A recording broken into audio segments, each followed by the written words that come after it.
back. Joe Gamaldi, he is a national vice president of the Fraternal Order of Police. Joe, we love you. You're a straight shooter. Joe, this is outrageous. It's Washington, D.C., right in Congress's backyard. They just hit a new milestone in crime. 104 homicides already this year. This is the earliest this has ever happened in almost 20 years, when last year was already a record for crime. They're pathetic, Joe. They defunded cops. They let felons out. What is more of a civil rights violation than letting somebody out who goes on and assaults or kills an innocent person? D.C. defunded cops. The homicide rate is up 16%. Take it on, Joe.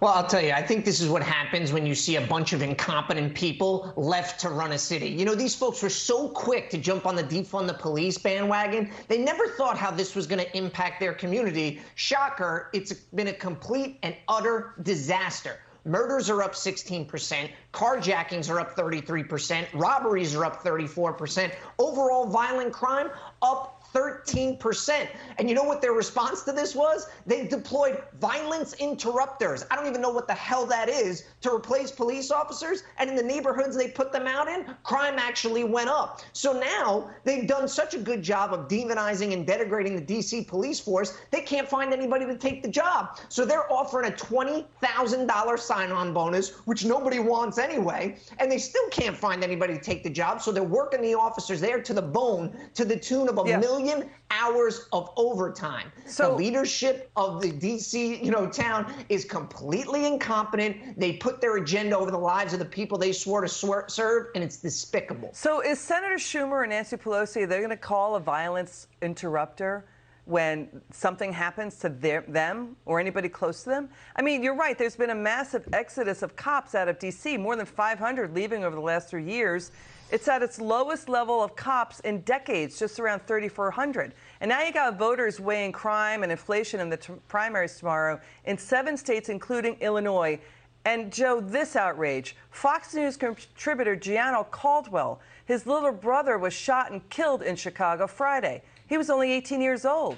This is the killing fields of Chicago. 25 people shot there this weekend, including a 5-month-old baby girl. It's a national disgrace. And Chicago just stopped cops from chasing perps. What are they doing? You know, first off, let me say my thoughts and prayers are certainly with Gianno and his family after this tragic incident. And it's a stark reminder that all these statistics we talk about of people being murdered, these are people.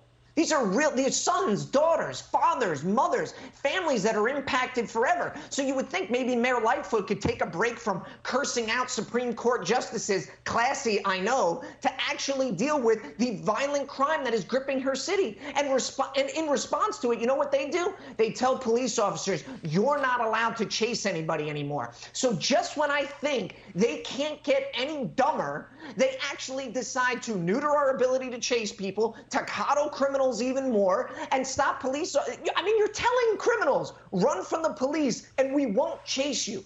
I cannot think of anything dumber than that. Well, but they think this is a great idea. And you know when they're lying, Liz, when they tell people that it's going to benefit minority communities, when you know damn well that it's going to hurt them even more because they're disproportionately impacted by violent crime. They said it was racist to keep felons in jail during the lockdowns, but then let them out, and now they're killing and assaulting minorities and victims of crime. Now they're standing up saying, where are Democrats on these civil rights violations? I mean, they let criminals out of prison again and again. You've seen it. Who went on to kill and assault innocent Americans. What's more of a civil rights violation than that?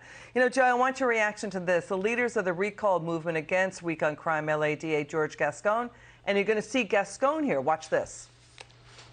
Our system is imperfect.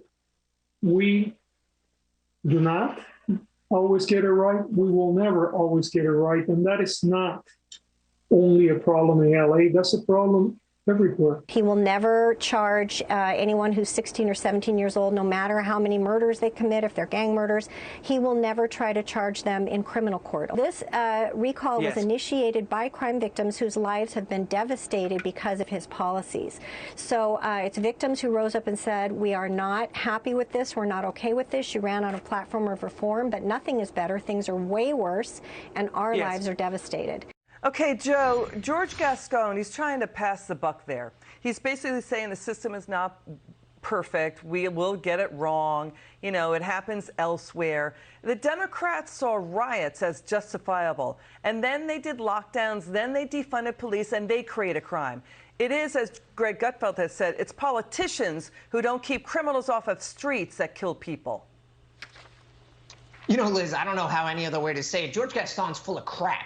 He knows exactly what's causing this, and it's his horrific woke policies, including letting someone out on a felon in possession of firearm probation that we talked about last week, and he killed 2 police officers. And then he doubled down and said, well, it's not a violent crime for people to be gun-toting felons that are gang members. He's a complete joke. Thankfully, we already got Chesa Boudin out in San Francisco, but George Gaston is next because the American people are sick and tired, and we're pissed off of the violence in our streets. It's very clear in the polling data that Americans want law and order across all demographics, all socioeconomic levels. And you know what? With a country as divided as we are, I'm glad that we're all united, that we want law and order in our streets, and we're going to elect people that are going to do it. Joe Gamaldi, it's great to have you on. Thanks for joining us.